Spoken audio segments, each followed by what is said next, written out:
কার কার ইফতার তৈরি করতে ভালো লাগে অবশ্যই কমেন্টে জানাবেন। আমার কিন্তু বেশ ভালো লাগে, খাই আর না খাই আর অল্প করে তৈরি করলে অনেকগুলো হয়ে যায়। হ্যালো এভরিওয়ান, আসসালামু আলাইকুম। কেমন আছেন সবাই? আশা করি সবাই অনেক ভালো আছেন। আমরা আলহামদুলিল্লাহ ভালো আছি। নতুন আরেকটা ভিডিওতে সবাইকে অনেক অনেক স্বাগতম। সবাই শেষ পর্যন্ত পাশে থাকবেন। এদিকে আমি ইফতারগুলো তৈরি করে নিতেছি। আলুর চপগুলা প্রথমে ভেজে নিচ্ছি। আলুর চপগুলা হাতে দিলে শেপটা মনে হয় আমার কাছে নষ্ট হয়ে যায়, সেই জন্য আজকে আমি চামচের সাহায্যে দিতেছি গোল গোল থাকার জন্য। তবে অনেক সুন্দর হয়েছে মাশাআল্লাহ। আমার আলুর চপগুলা ভাজি হয়ে গেছে, আর একটু মুসমুসে করে ভেজে আলুর চপগুলা নামিয়ে নিব। পরে আমি পেঁয়াজগুলা ভাজি করে নিব।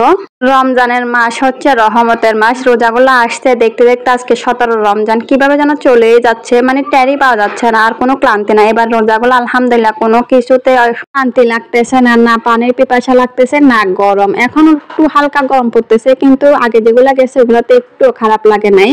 এদিকে আমার আলুর চপগুলা ভাজি হয়ে গেছে, এখন আমি পেঁয়াজগুলা মুসমুসে করে ভেজে নিব। রমজান মাসে আমাদের অনেক ভাজা পোড়া খাওয়া হয়, তবে আলহামদুলিল্লাহ আল্লাহ যেটা রাখছে। আর একটা কথা, আপনারা কে কোথা থেকে আমার ভিডিওগুলা দেখতেছেন অবশ্যই কমেন্টে জানাবেন।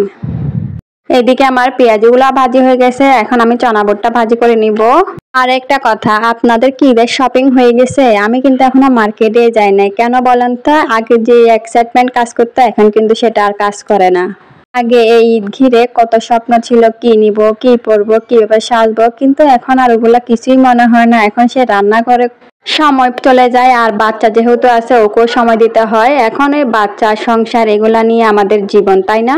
আপনাদের ভাই আসার সময় মিষ্টি কুমড়া শাক নিয়ে আসছিল, এগুলো আমি কেটে কুটে ভালো করে পরিষ্কার করে নিয়ে এসেছি। এখন এটা ভাজি করে নিব। মিষ্টি কুমড়া শাক ভালোই লাগে খেতে।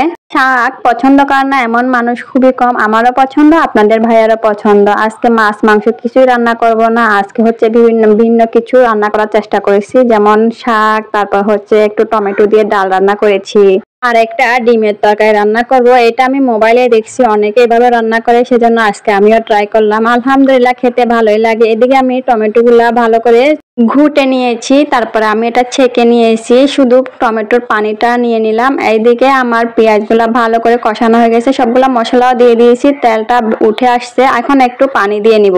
এই রেসিপিটা আমি মোবাইলে দেখছিলাম অনেকে এভাবে রান্না করতেছে, সেজন্য আজকে আমিও ট্রাই করলাম। তবে আলহামদুলিল্লাহ খেতে অনেক মজা। এদিকে আমি ডিমগুলো দিয়ে দিয়েছি, এখন আর একটু ভালো করে জাল করে নিব। দিয়ে কয়েকটা ধনিয়া পাতা ছিটে দিলাম। ধনিয়া পাতা ছাড়া তো তরকারি ভালোই লাগে না। আমার তরকারিটা হয়ে গেছে, এখন আমি এটা নামিয়ে নিব। আর যে টমেটোর টকটা রান্না করেছিলাম ওইটা এখন তেলের মধ্যে বাগা দিয়ে দিব। প্রথমে তো আমি সিদ্ধ করে ছেঁকে নিয়েছি, এখন পেঁয়াজ আর রসুন ভালো করে তেলের মধ্যে ভেজে ডালটা দিয়ে দিলাম, উপরে কয়েকটা ধনিয়া পাতা দিয়ে দিলাম। আমার খুবই সিম্পল রান্না, তবে আলহামদুলিল্লাহ এগুলা দিয়ে তৃপ্তি সহকারে ভাত খাওয়া যায়। ভোর রাতে উঠে তো এমনিতেই ভাত খেতে মন চায় না। আমার টমেটোর ডালটা রান্না হয়ে গেছে। আর দিনের বেলায় ভয়েস ওভার করতে কি পরিমাণ যে কষ্ট, এদিকে শব্দ ওইদিকে শব্দ, কখন চুপ হয়ে কখন ভয়েস দিই। যাই হোক, আজকের ভিডিওটা এই পর্যন্তই। সবাই ভালো থাকেন, সুস্থ থাকেন। আমার ভিডিওটা যদি ভালো লাগে অবশ্যই লাইক কমেন্ট শেয়ার করে পাশে থাকবেন। ধন্যবাদ।